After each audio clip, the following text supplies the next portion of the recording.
What is good, my peoples? Good day, good evening, good night. Welcome to another edition of the GreenBaje podcast. As always, that is AJ. He is the green. I am Ken. I am the beige. And we are here on Halloween. So happy Halloween to all of you out there who are trick or treating today. Hopefully, we won't have any tricks, but your spending time with us will be a treat. And of course, everyone, well, not everyone, but lots of people today are out in their costumes. So we're gonna try to masquerade as two credible podcast journalists. AJ, how's it going, my brother? Doing well, sir. It's a cold Halloween over here in Dallas, which is aside from the norm, but I like it, so it's good. I would Everything like is you to good. define. I would like for you to define for the folks what you're talking about when you call it cold, This is nowhere please. near mountain type of cold. Cold here for right now, like a high of 50s. That is cold for Dallas at this point. That's I I'm have not, 50. that's the chill for you, innit? Well, we had a high today. I just did the conversion quickly, so that I could tell the folks, that only deal in Celsius. Our high today would have been 10 degrees. Um, the temperature right now is 45. We had a high of 51. To be honest, it was about the same here. Maybe a few, give or take a few. I think it was like 55, but for the most part, it was like closer to what we were in the winter kind of vibe here. But and it about to go back to the 70s next week. Good old Dallas. Yeah, yeah. I mean, I wish I could relate to that kind of temperature, because for us over here, like we just had a snowstorm over the weekend. We had Yeah, a, I saw a that. snowstorm that came Yeah. over the Rockies. So that's why outside is a little colder now than usual. Mm. But as I always say, we here in Colorado, we exist in a Game of Thrones environment. It's either winter is coming or winter is here. And now that the snow has started, we Winter can is expect to here. see some. Yeah, we can expect to see some White Walkers coming over the mountains shortly. So, as I had mentioned when I had put together the little breakdown for this week's episode, we were supposed to have someone else joining us. That is Mr. Bolosifer himself, Mr. Adam Graves from across the pond. What's going on, my brother? Welcome. I under surveillance, so I keep it under the hood. Thank you for having me, the Green Beige posse, Big Hill. Yes. How y'all doing, man? Everything is Man, we good, cool. bro. Everything But is good. actually, we a little bit cool. It's just complaining the cold. Like I said just though we had a snowstorm this weekend, so we're Wow. cool. Yeah, Well, you can yeah, see you can see that. Cold is the yeah, order of the day right now. yeah. I see you there wearing the blanket, so that's how it goes. So let me It's see if true. we can get let me see if we can get this thing warm up a little bit. So this week's episode is called Trading Day. I know lots of people that watch movies and probably follow Mr. Denzel Washington. Back in 2001, he had a movie called Training Day. So that's where I took this name from. Just changed it Yes. up a little bit, but it's not exactly working out the same way for the people involved. But Adam, unfortunately, this is where we got to start today's episode because, like I said, there was a football game that played this weekend up in Manchester, over in Old Trafford, where your Manchester United took on the defending champions, Manchester City. And it didn't go so well for you guys.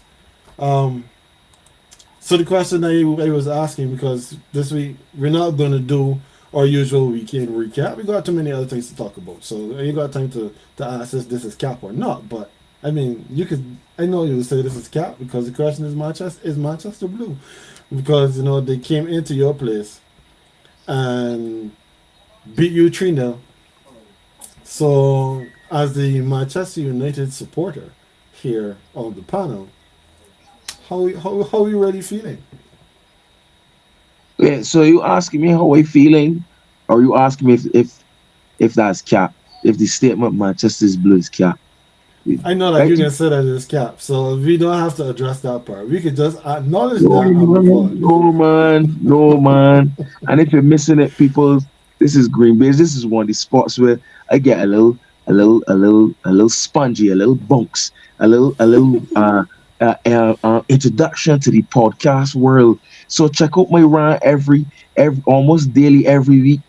You know, every day in the week, 23 times GMT man on. I just rant about this. Manchester is red. The statement Manchester is blue is the biggest cap you could get. Listen, let me tell you something. 13 Premier Leagues to 6 or 7 is saying nothing. 3 Champions Leagues to 1 is saying nothing. Huh? Don't listen. The only thing they've got more than me of is the Milk Cup, the Worthington Cup, the Carabao Cup, whatever you want to call it. The only thing they've got more than me. Oh, Manchester could be blue. Couldn't walk in my place and beat me 3 love Sunday. Let me tell you something. The Manchester Derby, I beat them 70 times. Them only beat me 50. In the whole history of football, and we got 48 draws. Manchester can never be blue. Now that we've got that out of the way, let me just that's some statistics for the people that Mhm. feel that Manchester blue because these Joe Heat mirrors now come with the snappers. Caught got a little money in my stadium singing about Ten Hag is a clown and 10 more years a glazer. And in the little the little corner of the Stratford and you ask me how I feeling? How I feeling? And we was getting beat 3-0, walk all over and we stay in the stadium and sing with every note hurting. As them getting beat, them stadium half empty. You want to Manchester? Listen, I feel stink. I feel stink. Let me look in my camera. Stink. Huh? From top to bottom. Sheikh Jassim got everybody happy because he walked away from the shambles that is my club. Huh? We and English culture, but here talking about the biggest club shouldn't be owned by no country, I gotta suffer 10 more years of glazerism, huh? And Ten Hag, like if he going he dotes started to talk about how on tactics, left him Varane who fit AJ was a Frenchman. The only thing good about Varane is he played for my club. Not that he's from that country that we ain't getting into that tonight. Tactics. He left him Varane on the bench playing hardcourt and Scott and Ericsson, a midfield that is playing a wheelchair against the big bad Rodri and De Bruyne, and he talking about tactics. Huh? I don't know if he smoke a bad blunt, you know, he from Amsterdam, he from Holland, weed free out there. So if he hit a blackie or something this week, because I ain't cussing my manager, but I don't know what he talking, where he seeing. Marcus Rashford want benching. Anthony don't do nothing better but a whirlpool world cycle. He looking like he can turn out to be the worst signing in Manchester United history. Hoyland up front working. He's soft, young striker can't get a shot off on goal. Huh? You want me? Listen, it's only 9 minutes into this podcast, and you ask me how I'm feeling about getting washed off in my own place. Huh? The neighbors bonging my fridge. Take up meat, sweets, chocolate, drink, went to the toilet, do a number one, a number two, a number three, vomit too, and then even had the audacity to flush the toilet and then go back home. And you ask me how I feeling? No man, no man, no man, no man. Dude, that's somebody else. That's somebody else. I am disgusted with my club. Disgusted with my club. Manchester United was like cones. All the cussing they do with Andre Onana, and I said it in my pod uh the last night. All the cussing we do with Andre Onana, if not for Andre Onana, this is one thing I'll end on. If not for Andre Onana on Sunday, we would have get beat about 12. That's a statement of fact. Huh? How I we feeling? Well, you have to understand that I couldn't allow you to sit on that and brew with that all the way through, right? I needed you to be able to get that off your chest in the early. That I am your friend, and that is what I'm here for. I want you to unburden your soul Let me so tell that y'all you. something. Let me tell y'all something in podcast world. My friends are including this one here. One of my oldest friends. We know one another. Running about s- barely 4 years old. Uh, wrong church and thing. My friends messaging me with delight at the dismal state of the most loved club in the world because guess what? When United doing well, people can't stand we United supporters. We say, okay, fine. So the moment we doing bad, everybody just let me know. Oh my days. What? So AJ, I can bring you in here now on a different question because obviously neither of us here for that red club in Manchester. So I'm sure that you didn't feel what Adam felt. I know I didn't feel what Adam felt watching that game. However, there's a comment that has been publicized and reported to have come from Mr. Eric Ten Hag, and Adam made mention of it not too long ago, where he talked about tactics. And Ten Hag said, and I quote, "We will never," when somebody asks him a question about the style of play at Manchester United versus what Ajax enjoyed, we will never play that football because those were different players. We are playing different football than I showed at Ajax because I have to, because I can't play the same way. So when you hear a manager making a statement like that, AJ, how does that make you feel when you, especially understanding the context that is Manchester United? Uh, so the thing is, right? I do not like to put too much stock in what these managers say to the media because I've had this discussion recently about Arteta and him talking about the whole goalkeeping thing. And then it was a whole big debate on ESPN FC. I don't know if y'all had seen that segment when between Shaka and Craig Burley, when Mm, Arteta said that he wished he could sub goal, or not wish, but the mentioning of subbing goalkeepers during the game, like a regular yeah. player, and that sort, and it caused a big furor. And obviously, Shaka, being a former goalkeeper, was incensed by the comments. And No, he Craig was. Burley, Shaka is sensationalism. Anyhow, I really can't stand that show. But someone had shown me that discussion. I have this Yeah, same stance I as second that, brother. right.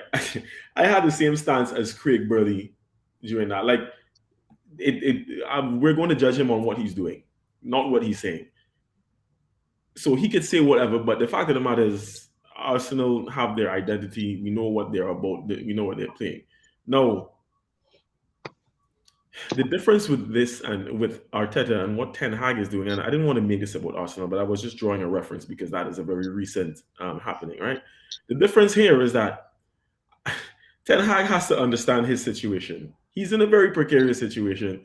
Don't nobody want to hear that.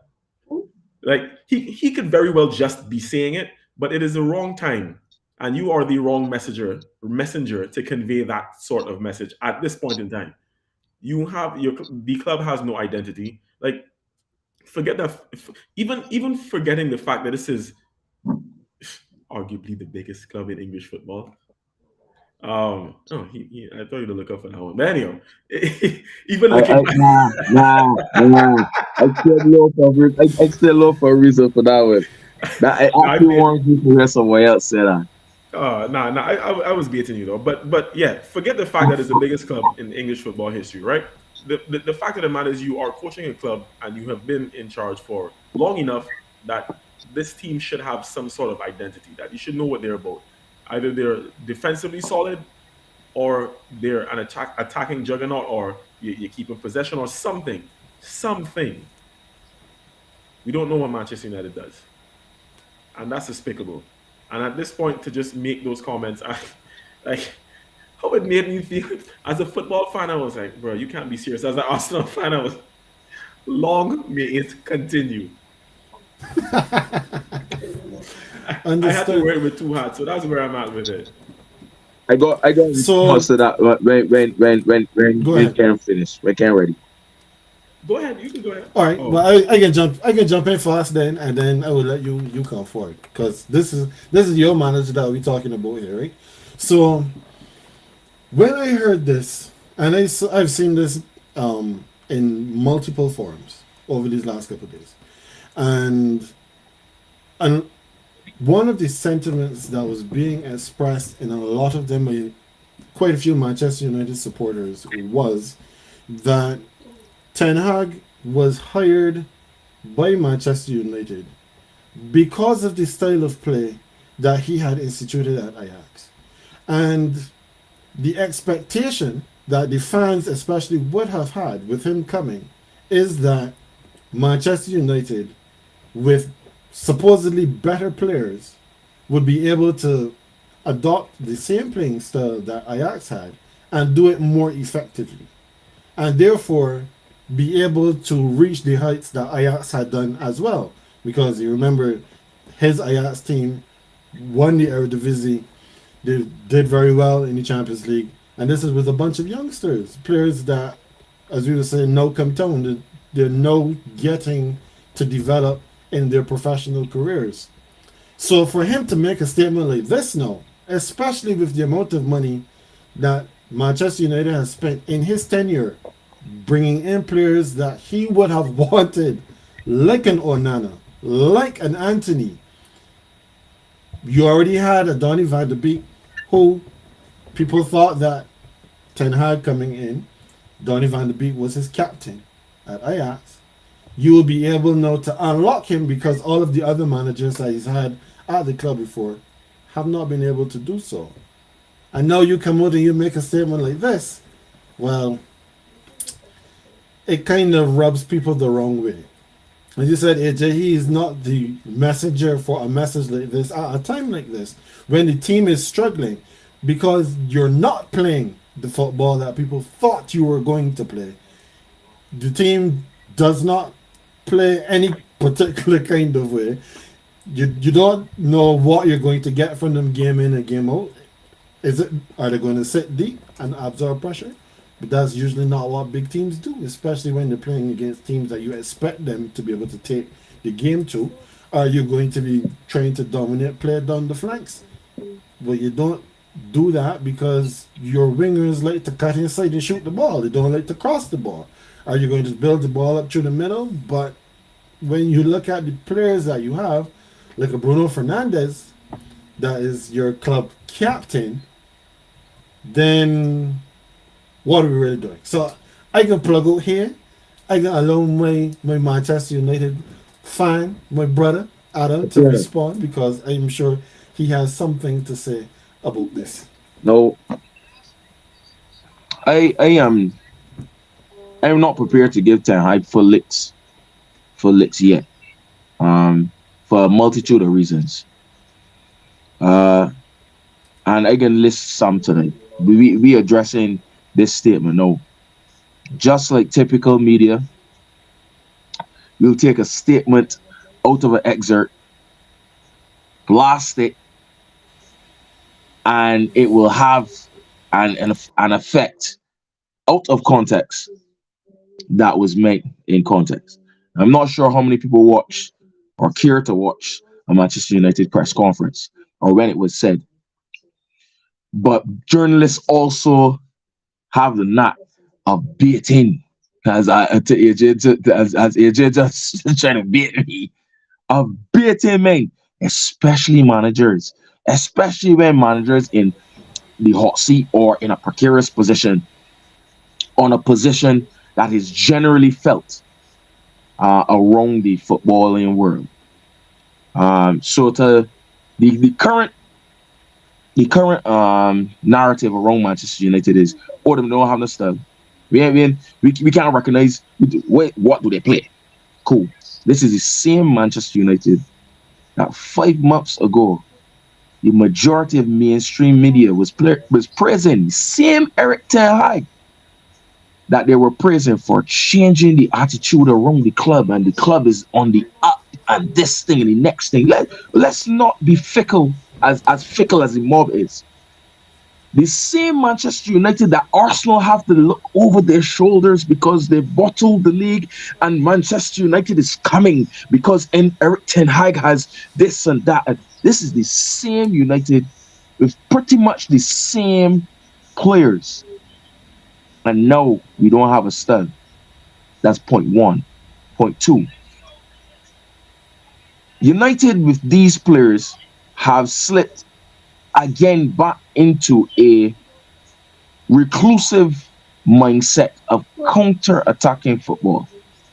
A lot of people might not, again, because the narrative is, oh, they don't have this style. Really? United under Van Gaal did it, not Moyes. Moyes didn't know what he was doing at all. So I can't say he. Under Van Gaal, under Jose, under Ole, and now under Ten Hag.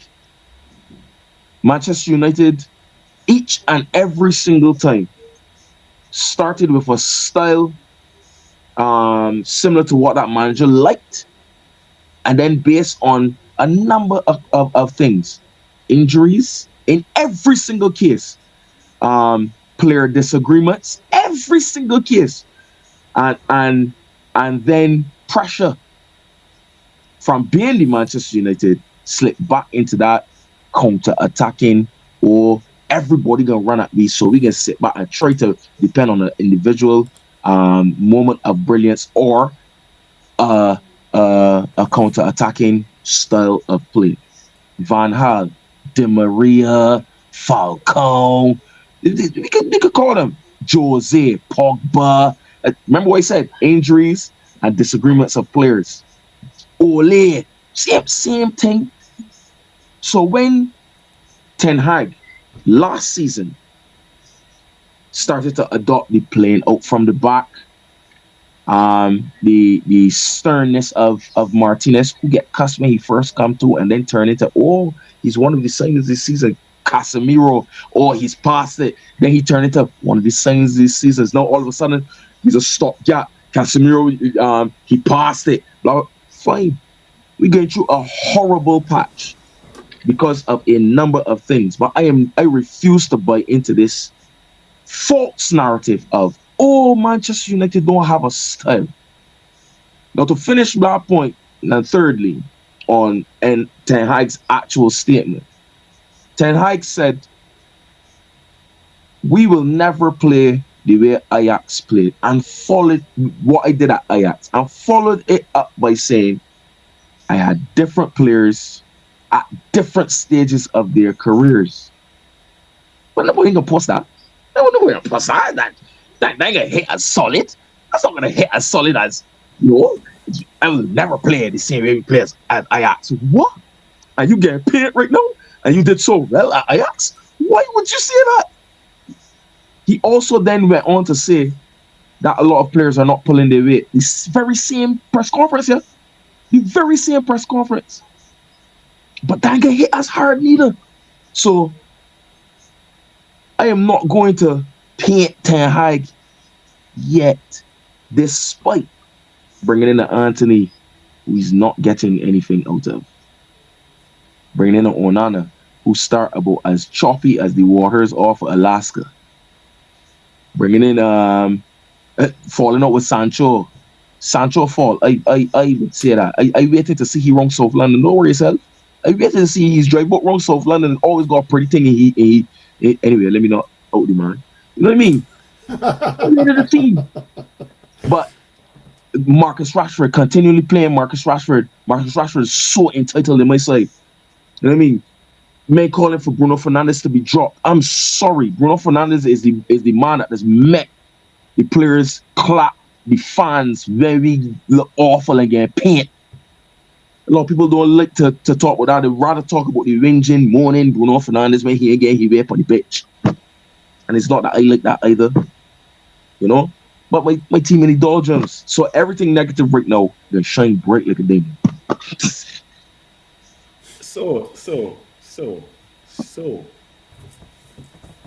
I hear you. I hear you. Those are all credible, valid points. My thing is this: think you're giving Ten Hag a pass.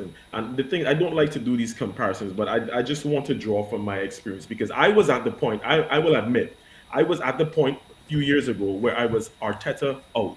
The reason was, in my opinion, I couldn't see what direction this club was heading in.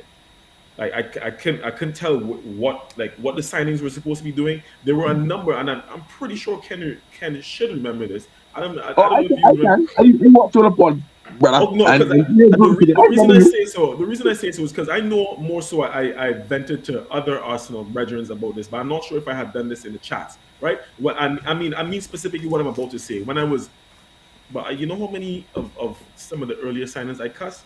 I said from day one, Willian's deal was a bad deal. I said Cedric was a bad deal, but I posted these on, I tweeted these out, and you know how much hate I get from Arsenal fans about these. I was like, all right, Serious? mental, because you know how Twitter is being like, oh, they just support the club. I Yeah. was like, yeah, but they're bad deals. I want these players to succeed, but they are bad deals. We had no business giving these long contracts to these old ass men. Anyhow, the fact of the matter is, like, I was at the stage where I could not tell what direction it was.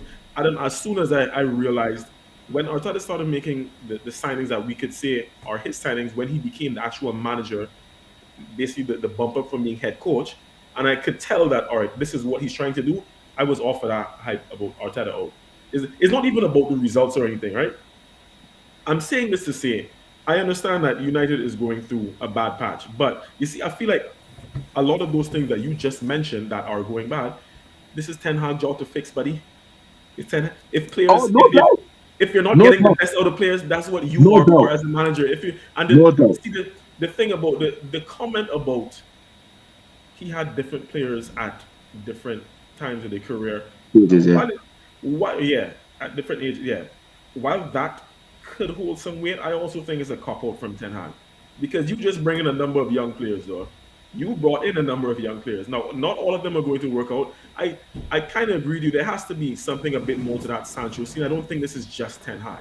So there has to be something a bit more to that Sancho thing. So Sancho aside, if you're not getting the best out of Anthony, there's no way you telling me that the club alone wanted Anthony and he didn't want Anthony. He ain't getting the best No, out of no, Anthony. he wanted Anthony. No, Right, no, no, right. no, nobody can come and tell me he didn't want Anthony. And he's a Brazilian. And I like Anthony. I always did. Yeah. For I tell you, they're 39 for one of my league Dutch club called one of like Ajax. As a PSV man in Holland. Wanna know that. Let me not That's talk fine. about that right Good, now, please. Thanks. good. Ajax are in a very bad place. It hurts my heart. Anyhow, I That's true. I just believe that Ten Hag has to take a bit more culpability than you were giving him there, but I don't think it's the end of the world. Like, I'll be honest with you, I've also said to some of my United brethren I work, like some of my boys at work that United faithful, I actually really like Harlan. I think he's going to be a decent striker. You could tell he's You can still see what he's green. doing.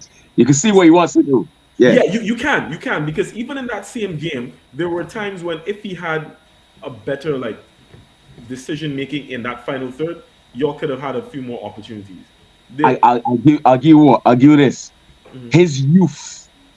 So even in that big game against City, his youth shone through because if he had, it looks like he right at the stage where he need five chances to put away one or two.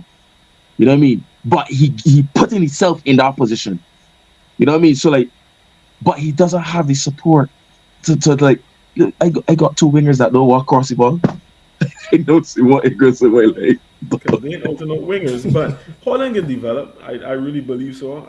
I was never down on the signing, even when y'all signed him. I was like, if you look at the way the man actually plays football, like you could tell that there is a budding good enough striker in there. He does need Yeah. the support and whatnot. The decision making should come along with time, but I'm not wanting to give Ten Hag a cop out. And the odd thing is, when I was calling for Arteta out, Ten Hag is who I wanted to replace because of that Ajax stint. But boy, y'all didn't make me laugh, boy. All right. Yeah, it's amazing how some things tend to work out how they tend to fall into place. I mean, I will agree with AJ that there was that period of time where I too was very vehemently saying Arteta out because apparently it was not just him; it was him and Edu. I wanted both of them gone because apparently we could only sign players that Kia Joabchian was I representing. cannot stand We that couldn't man. I find cannot stand that anybody man. else. I cannot Yeah, stand that we man. couldn't find anybody else. We had him doing our entire scouting, So like Jimmy but Carragher said, stop blaming the upstairs. Like oh Jimmy Carragher said, stop blaming the upstairs. Like if the upstairs don't got something to do with it, yeah, it has to. Look how y'all had that change. That slick change. That change, yeah. And look at difference. See what I mean? yeah, because once the club understands the sporting philosophy of the manager and they support him in the transfer market, then things should happen.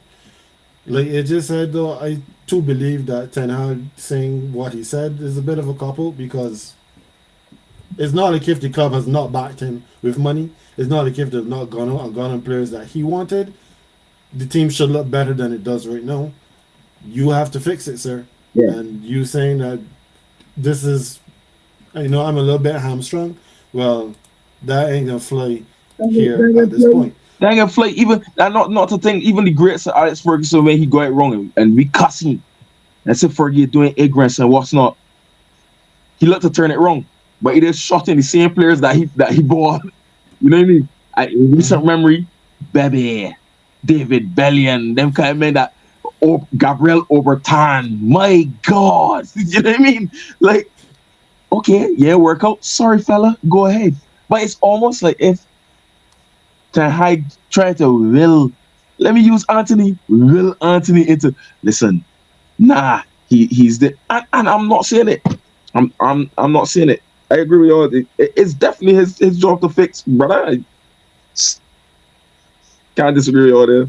Like being a tactician is one thing, right? But you also need to be an actual leader of men, like off the field. That's why you get the best out of these men. Like it does not feel like these players are playing for Ten Hag. It feels like there's a disconnect. Like, yeah, there's a manager and players. It doesn't feel like there's one. Like y'all don't have seem to convey that sort of like. I ain't going down that road again. No, I don't. I'm just I saying. don't think so. I'm just And saying. It looked otherwise to you. It looked four, otherwise to you. four, 4 months ago, his substitutions were praised through the roof. 4 months, same players. 4 months ago, oh, these players is this and that. Okay, cool. If I can't even, I will fool to disagree and say, man, nah, the players playing for Ten Hag get beat like this. And the thing is, ain't just like we get beat, it's how we get beat. Mm. Like man walking, but we feel like walking. We losing, we That's the losing only 2 thing I'm 0 saying. That's the only thing I'm saying. 2-0 at It's 60 like minutes, and then walking. it's And we like at home. it's like y'all take one step forward and took two steps back. Yeah, man. Hmm. I know how to fix it, but and it would not include sacking Ten Hag. Not that. That's not me right now. Nah. That's fair. All right. Well, we will definitely give you an opportunity to elucidate that point, probably in a couple of weeks, especially if your team is still not performing the way that you would like them to. Still 12. I mean, we don't. Adrian, I don't mind not seeing you in the top half of the table, You know, we love but that. Come on now. that is that is what it is. We would just hope that you don't end up being worse off than the dumpster fire that is Chelsea. So now that we've talked about the Manchester situation, I don't want to call it a debacle. Let's move on now to this NFL trade deadline because there was a lot that went on today. In the past, the NFL trade deadline used to come and go, and nobody seemed to know or care because nobody actually moved. Like you might see one or two players that might be just like depth pieces get shifted around, but over the last few years, this has changed.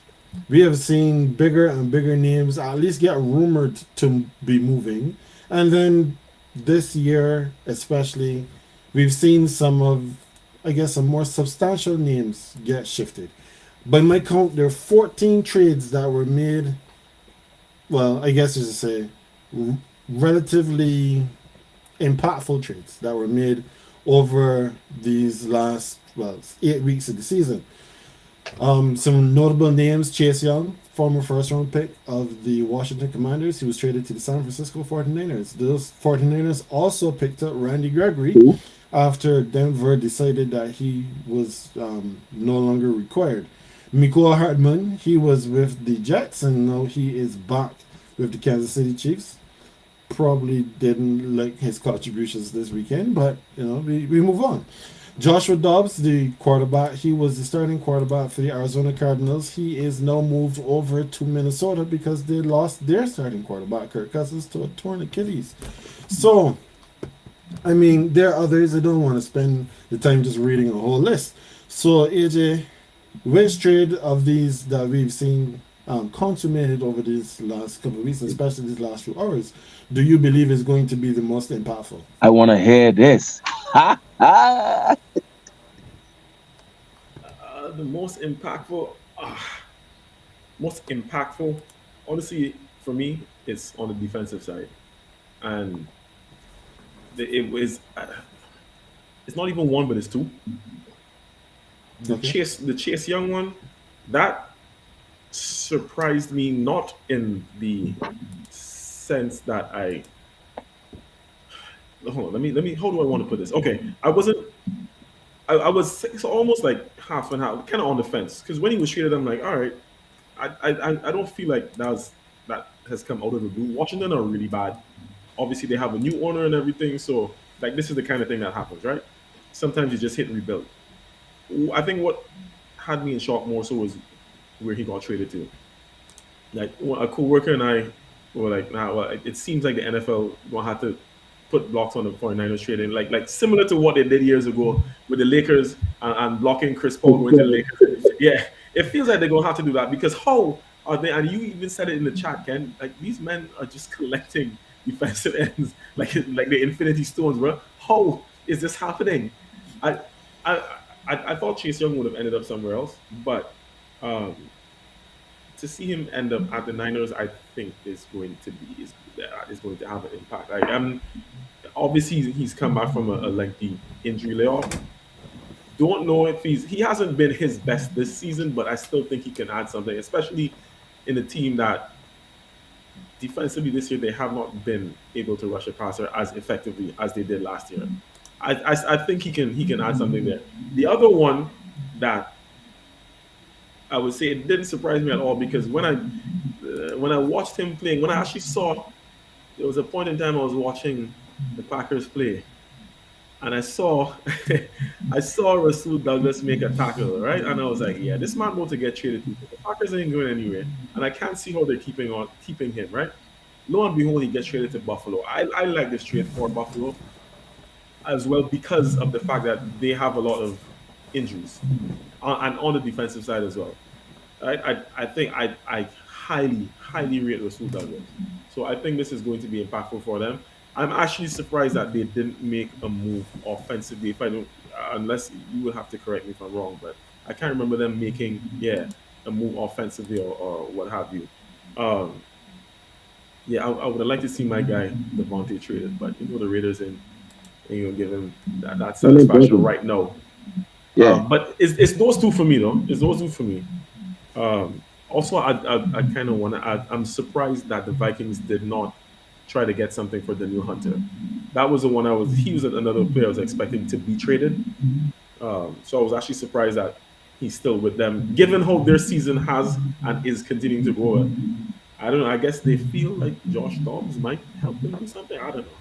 But for me, it is the moves of Rasul Douglas and Chase Young that will be the most impactful. Okay. What about you, Adam? Which trades jumped out to you? Which one do you believe is the most impactful? Which one was the biggest surprise? See, me all the time. AJ is always cast me and tell me, man, I don't give myself enough credit when it comes to the NFL. But I don't like when I got a similar to Big J because you know what I mean. I want to come with something different to show off little knowledge too. You know what I mean? But I actually happen to agree with AJ, but for slightly different reasons. I think and to quote what you said, Ken, one thing with the NFL don't really get hyped like the NBA. You know, like that's my part. So like coming up to the trade deadline, the NBA's get real hype. Like even if a lot of moves in projected or something is always possible or might jump off, or it does just jump off in the NBA. The NFL is quite different.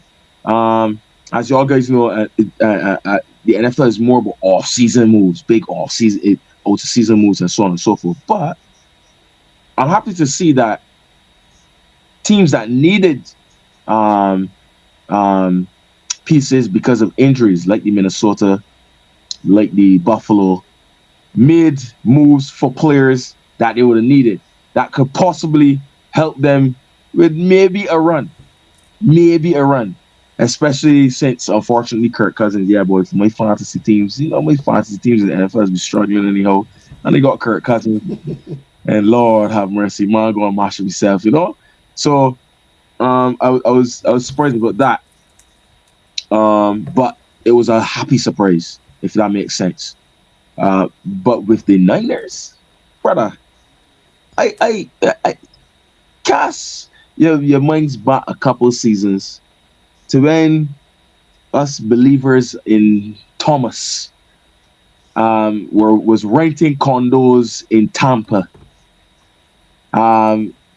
Just so that they would collect a ring under the nose of my learned colleague Ken's saints. Everybody was making noise when Tampa was collecting a whole heap of money.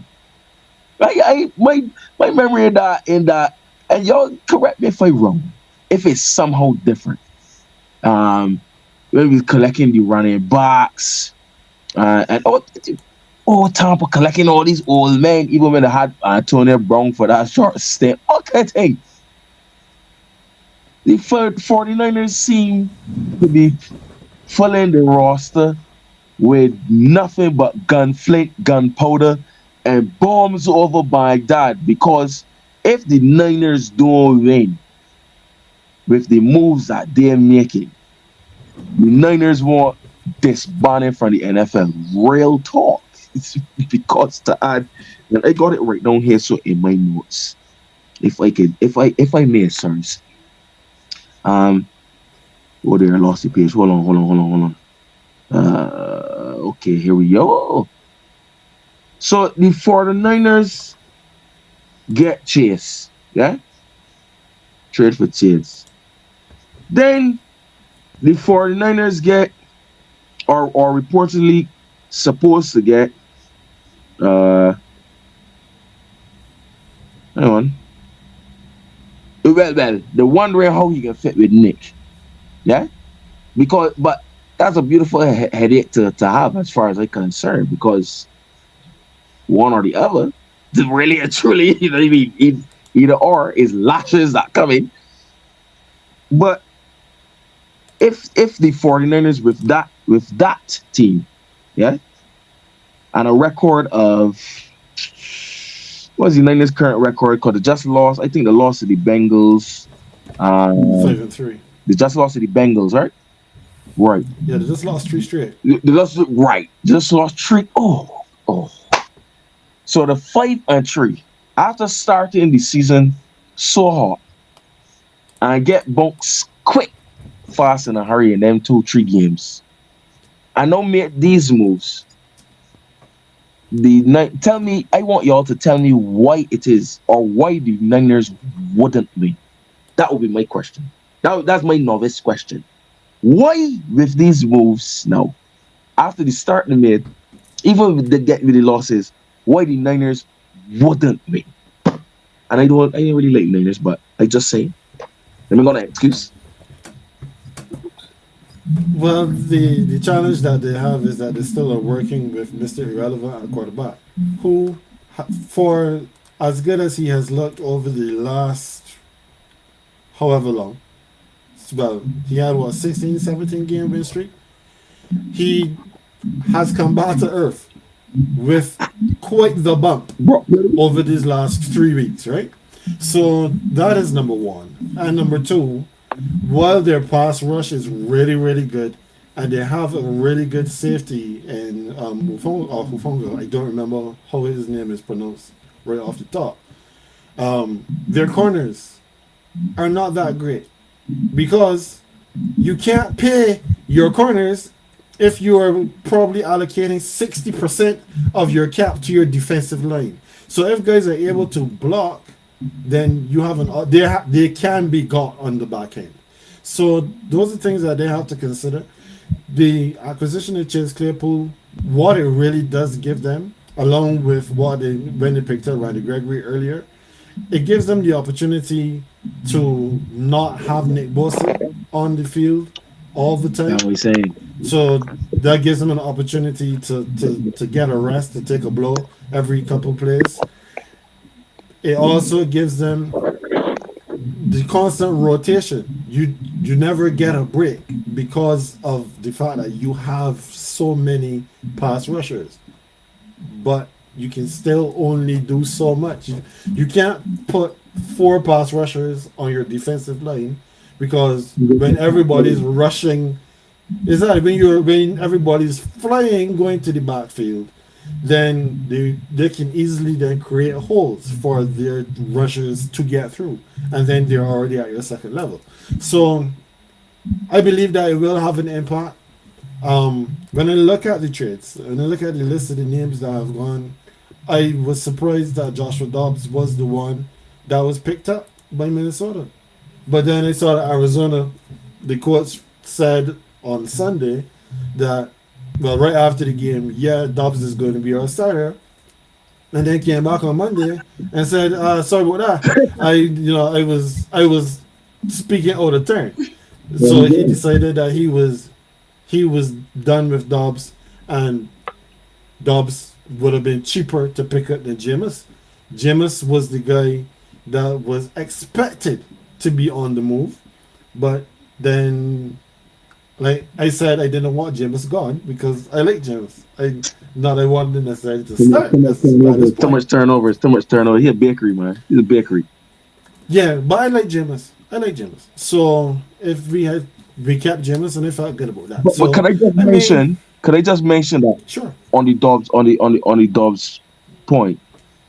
Do you remember I asking you guys if y'all would think? Can't remember if it was on this platform or if it was when we were drafting in fantasy or whatever. If y'all think that Kyler gonna play this season, you remember when I asked that? I think the Arizona Cardinals just answered that question. Well, yeah, for sure, because whoever the other quarterback is on the roster, that quarterback is not as good as Kyler Murray. So Kyler Murray is going to play. Yeah, He's It may not be this week, it may not be next week, but he is going to play in some week this before the season this is over. season. Yeah, for sure. So now I don't know. We're gonna move this away for the gridiron to the place where you are most comfortable. Mm. This is the hardwood, and when we're talking about the hard stuff, we're talking about James Oh Harden, my who god. got his wish to be moved from the Philadelphia 76ers, and now he is a member of the Los Angeles Clippers. So this trade was a big one because the 76ers, they sent Harden, PJ Tucker, and Philip Petrusev, don't have a clue who he is, Yeah. to the Clippers from Marcus Morris, Robert Covington, Nick Batum, KJ Martin, as well as a 2028 unprotected first round pick, an additional first round pick from the Oklahoma City Thunder, two second round picks, and a 2029 pick swap. Which to me feels like a lot to give up for James Harden. So when you look at this trade, well, first, let's tackle it from winners and losers. Do you think that one team won the trade over the other? No, no, simply because of the James Harden's disposition. So simply because of James Harden's disposition and his attitude towards the 76ers, But then also his deteriorating play. I care who vexed with me with that. And his consistency with regard to the ability to force his way out of yet another team. I talked about that tonight on Man On. And then the 76ers really and truly having to give up also PJ Tucker. A lot of people can miss that. A lot of people can say, well, he's 38. PJ Tucker has proven himself to be a key piece, especially in playoff runs.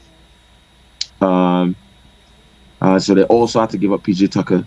And then they seem to have got a lot for it.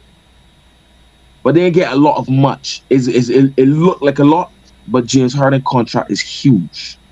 A lot of people forget that too. Because Daryl Morey get a fee the whole buffet.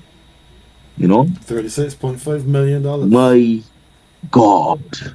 You know what I mean? So I honestly can't call a winner and loser in that trade. For those reasons. If that's the first thing you can ask. Yeah, I'm like you. I don't see a winner either. I think that the trade was pretty even in terms of like what they wanted, they got, Yeah.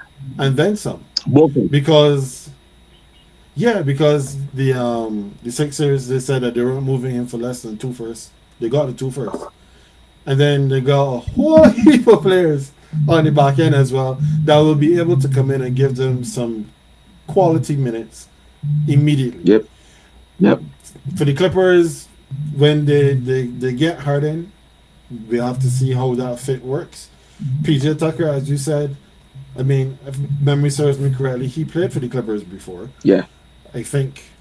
So now he's going back there, and they know him and they know what he gives. So there's a lot of potential there for the two teams. So now that we talked about that a little bit there, right? I mean, Kurt in the chat he said the Clippers know how to do number two, pun intended. We got, but When we look, yeah, go ahead. sorry, go ahead. Oh, because even if you think about what Philadelphia got, Philadelphia gets Marcus Morris, solid bench player. Nicholas Batum, solid player. You know what I mean? So I could put my support behind the Sixers again in making some noise in the East because everybody know how I feel about James Harden. He must win nothing when it comes to NBA chip. He will win nothing. I know he going to the one team for sure that I will forever want to win nothing. Perfect.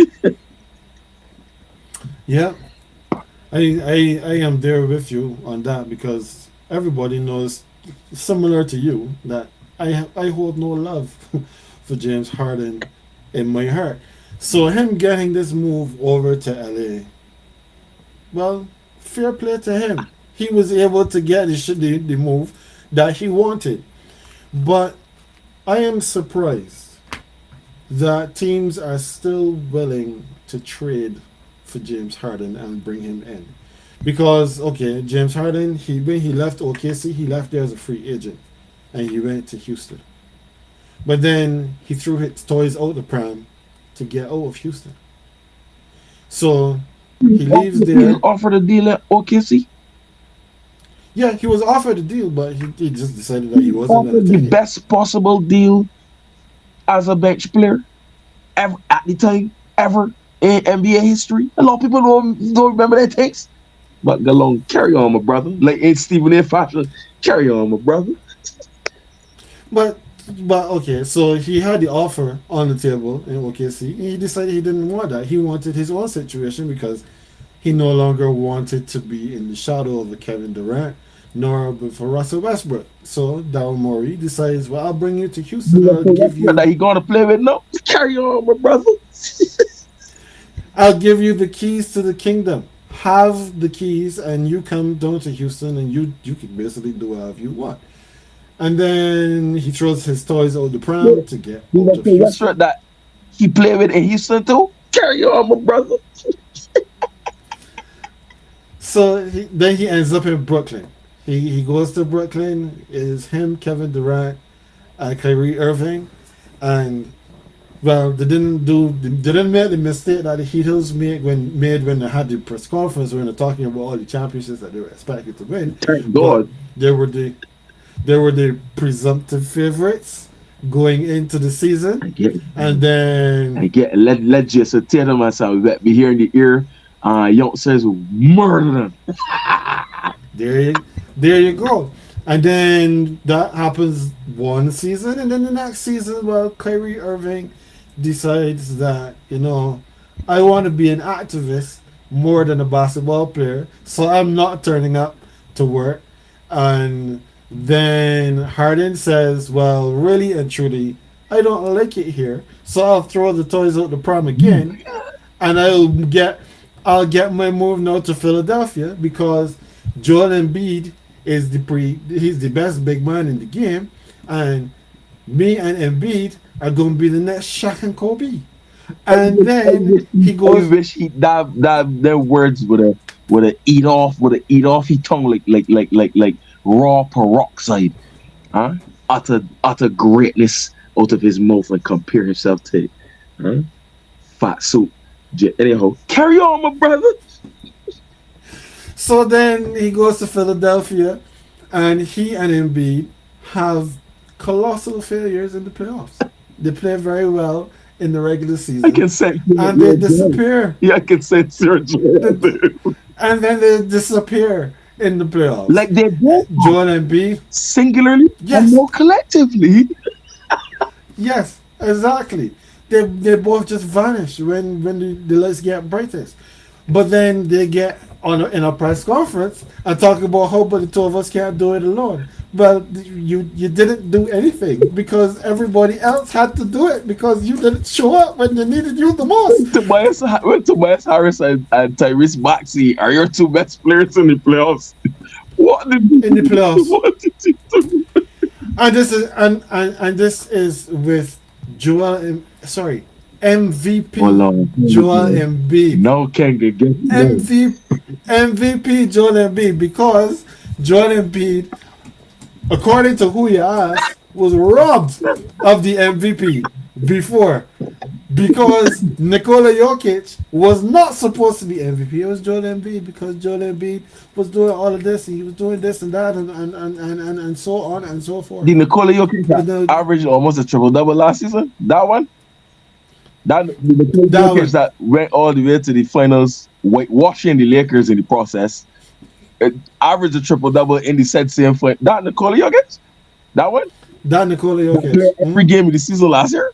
That Mm. one, So somewhere else. so so yeah. So I mean, when we take a look at all of this, it's like good luck to the Clippers with James Harden The- because yes, they have Kawhi Leonard, who, if he stays fit, can still be a top 20 player in the NBA if he stays fit. But we know that is as unlikely as me opening these blinds and seeing the sun up at 7:08 p.m. He also has a Russell Westbrook who still makes questionable decisions this deep into his career. Um, we still That's have it. a Paul George Oh my goodness. who hopefully has now put his injury history behind him and has been playing some pretty good basketball while he's been on the floor. But if you expect that Kawhi Leonard is going to be able to give you something in the second round of the playoffs after an 82 game season where he's only probably going to play about 60 Yeah, if we're lucky. 16. But carry on, my brother. If you think that you're going to get something from Kawhi in the second round of the playoffs, and you think that you're going to get better decision making from Russell Westbrook in the second round of the playoffs, there's a reason why I'm sticking on the second round of the playoffs. And then you are going, And then you are going to get from Paul George Second round of the playoffs. by himself Second round of the playoffs. in the second round of the playoffs to get, to the Western Conference Finals, right? Because we know that if they get to a game 5, 6, or 7 in the second round of the playoffs, James Harden is not going to show up. He might as well do like Kyrie Irving and just take the night off. That is how I feel when I look at this trade for the Clippers picking up James Harden in 2023. That was phenomenal, brother. I feel that. Listen, I want y'all to take out that one excerpt. You can even edit out all my ab libs, yeah, and post it to ESPN and name it second round of the playoffs special. Because I did not even clock that. But when you started to mention it, I was like, yo, yeah, boy. All four of them stars is second round of the playoff specialists. Ain't going home. Ain't going home. Mm-hmm. And they play for the team that is second round playoff specialists. Ain't going home. Never made the Western Conference Finals. No. So we'll be talking about him. Right? And yes, Kawhi is a two-time champion, two-time finals MVP. 3-time champion. 2 in San Antonio and in Toronto. Two in with San Antonio. You only got one in San Antonio? Uno. Oh, We went the finals my twice. apologies, sir. We went the finals twice. But Uno is and he get it because controversially, Los San Antonio fans feel like that should have been Manu. But because he happened to guard a certain fella that Gloria James born near 40 years ago, they get Kawhi. Okay. But here's my comparison to the current Los Angeles Clippers. That's all my subjectivity and all of our obvious hatred for them. My comparison to them is in 1999. You ball us forgot get moment here now. 1999 Houston Rockets. That subject to the lockout at the time, at the time of that NBA season, the 1999 Houston Rockets were supposed to obliterate everybody simply because they signed a fellow called Scott Pippen, better known as the newest Michael Jordan hater. They added Scottie Pippen to a team that 4 years prior had won with the Dream, the Glide, and some very, very key pieces like Kenny Jet Smith and so on and so forth. The Dream was still there. Clyde Drexler was in the midst of playing his swan song, his last season. They had added Charles Barkley to that Rocket team, and now they had Scottie Pippen. So they had a two-time Finals MVP. Listen to the comparison, good. Two-time Finals MVP. The man that had lost in the finals, Charles Barkley, and a league MVP. He was a league MVP. A man that was on the short list of MVP and a 6-time champ. And a man as a champ and was always touted as one of the best two guards in the league. Yeah, in Clyde Drexler. The Clippers currently have a two-time champ, two-time Finals MVP, two MVP players, Russell Westbrook and James Harden. Yeah, men that get shortlisted for that award multiple times as well, including Paul George, who has been shortlisted for that award a couple of times. Once in OKC, I believe he might have gone on the short list, but maybe like top 5 or whatever when he was in Indiana. Lots of days in Indiana, but it don't matter. I liken this Clippers team to that Rockets team, and I feel they're gonna phase out just as impressively or more impressively, because just like that Rockets team, those stars were at the back end of their career, yeah, to which these men all are. All these men past 30, all, yeah, all these men got injury history except Russell, really and truly. And Russell, like you said, got the decision making issues. You understand? To which can't teach a old dog new tricks, especially now. Russell ain't changing for a boy. You could talk cheese. Russell telling people, listen, I average a triple double when nobody say it can't be done, and he do it 4 times. So who could tell me anything different but how I I do am who I am at this point. it? You know what I mean? So I am objectively very, very intrigued about how it's going to work, but I don't see nothing but failure in that happening. All right, so I mean, we've been here now, Adam, 65 minutes. Mm. Unfortunately, AJ's laptop has decided that it didn't want him hanging out with us Oh anymore, no. so he, Oh yeah, no. he ended up falling Because off. I would have The wanted poor everybody to man. hear AJ on that James Harden for sure.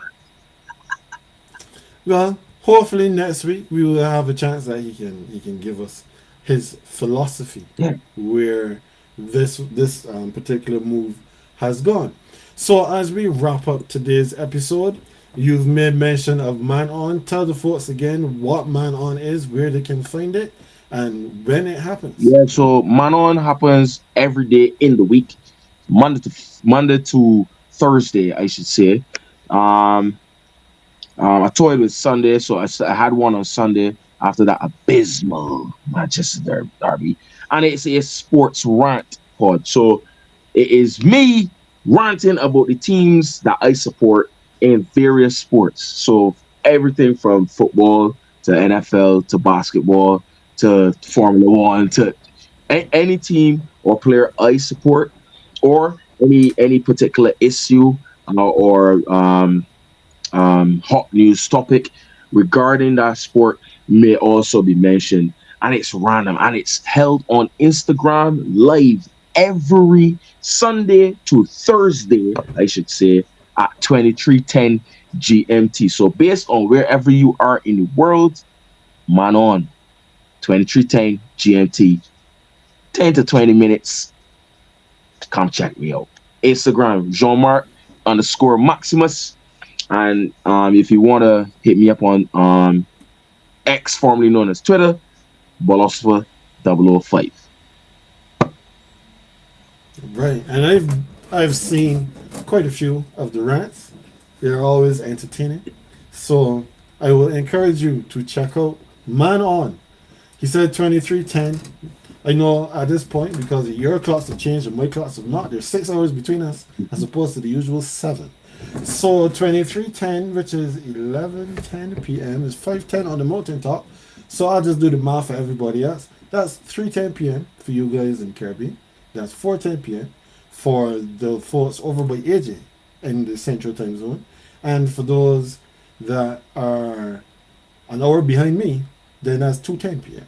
When our class changes, just an hour. So for those of you with us here on the GreenBaje podcast, as always, we thank you very much for your time and spending time with us. We appreciate Adam for coming through as well. I know AJ would have loved to be here Anything, at bro. the end, but it couldn't work out that way because, like I said, his laptop had other ideas. We encourage you to continue making your picks in the prime time pick'em because there are Amazon gift cards at stake. We have prizes. We have prizes that we can send anywhere in the world that does not involve shipping. Like I said, this is a small operation, so we try to maintain costs as small as possible. But if you win the pick'em, there is a gift card. If you are the runner-up for the pick'em, there's also a gift card. Obviously, not as much as the winner, but you still get something that might probably help replace some of the funds that you would have spent at Christmas because this is going to come to an end at the end of the regular season. So it won't help your holiday shopping, but at least it'll still give you something that you can use early in the new year. We are found here on YouTube every Tuesday. Apologies for not being here last week. Life happened, so we could not be here, but we strive to be here every Tuesday evening. This, excuse me, for at least, no, sorry, for from next week, it will be at 9 p.m. in the Caribbean, 8 p.m. Eastern, 7 p.m. Central, 6 p.m. in the Mountain Time Zone, and 5 p.m. Pacific. Because for those of you who are paying attention, the clocks are changing on Sunday. So we are going to be falling back an hour. So we invite you to still come with us. It will just be an hour later. As opposed to having this with your dinner, you can probably just watch us while you're sipping your coffee before bed. So we thank you again for your time.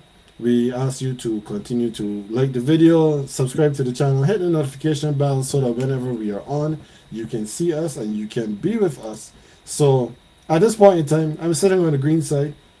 AJ, for AJ, he's no longer here. We thank Adam again. I am Ken for the GreenBaje podcast, and we will see you next time. Peace out.